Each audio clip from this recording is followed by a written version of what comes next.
आज हम बातचीत करने जा रहे हैं भारत के सबसे बड़े सूबे यूपी की, जिनके बिना भारतीय राजनीति की कल्पना नहीं की जा सकती।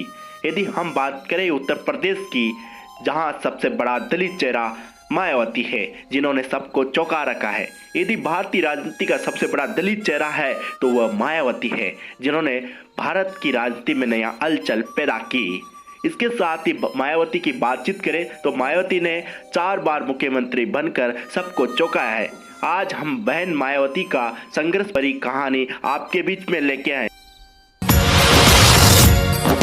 धूम मची है सारे देश में माया बहन तुम्हारी, मान कई बहना को देखो अब तो दुनिया सारी। मैंने तहिया किया था कि सेंटर में भारतीय जनता पार्टी सीबीआई का दुरुपयोग करके मुझे पूरी जिंदगी भर भी जेल में भेज दे तो भी मैं अपनी मूवमेंट का सौदा सांप्रदायिक ताकतों के हाथों में नहीं करने वाली।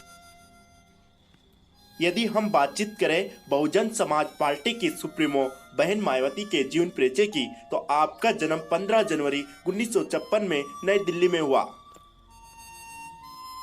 और आपकी माता श्री रामरती बाई थी और आपके पिता श्री प्रभु दयाल थे, जो दूरसंचार विभाग में अफसर के रूप में कार्यरत थे।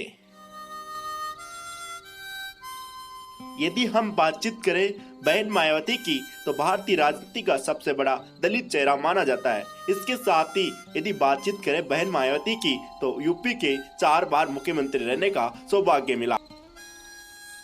यदि हम बातचीत करें बहन मायावती के कैरियर को लेके, तो बहन मायावती ने अपने कैरियर की शुरुआत एक शिक्षिका के रूप में कर रखी थी।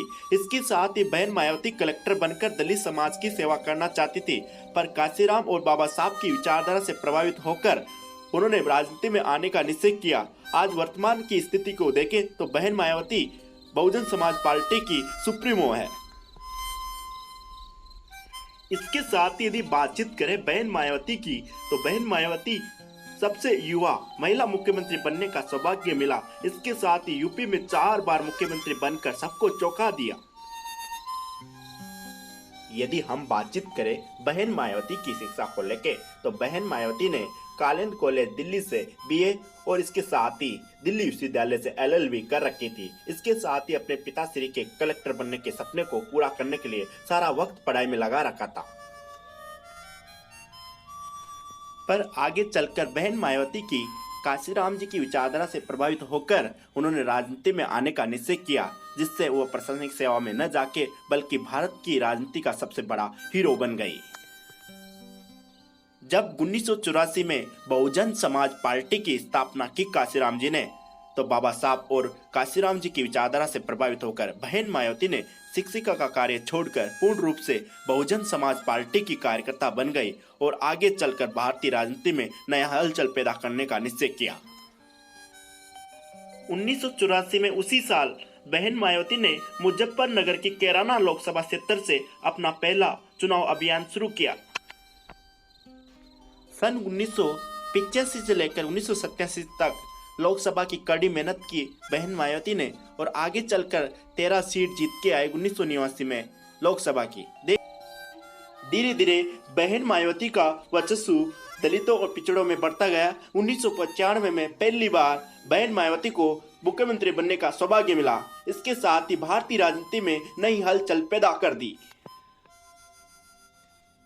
बहन मायावती जी के वर्चस्व को देखते हुए 2001 में बहुजन समाज पार्टी के संस्थापक काशीराम जी ने बहुजन समाज पार्टी का उत्तराधिकारी के रूप में बहन मायावती को घोषित कर दिया। इसके साथ ही बहन मायावती की बातचीत करें 2002 और 3 में बीजेपी से गठबंधन करके फिर से मुख्यमंत्री बनने का सौभाग्य मिला, पर कुछ समय बाद ही भारतीय जनता पार्टी ने अपना समर्थन वापस ले लिया। इसके साथ ही बहुजन समाज पार्टी की सरकार गिर गई। इसके साथ ही 2002 और 3 में बहुजन समाज पार्टी की गठबंधन सरकार बनी। आगे चलकर भारतीय जनता पार्टी ने अपना समर्थन वापस ले लिया। इसके साथ ही फिर आगे चलकर 2007 में बहन मायावती फिर से यूपी की मुख्यमंत्री बनी। आज बहन मायावती की संघर्ष भरी कहानी आप हमारे बीच में देख रहे थे कवि राजकुमार धोन के साथ। इसके साथ ही आज हमारे चैनल में पहली बार आए हो तो सब्सक्राइब कर दीजिए। इसके साथ ही बेल आइकन दबा दें जो आने वाली खबर आपको मिलती रहे। धन्यवाद।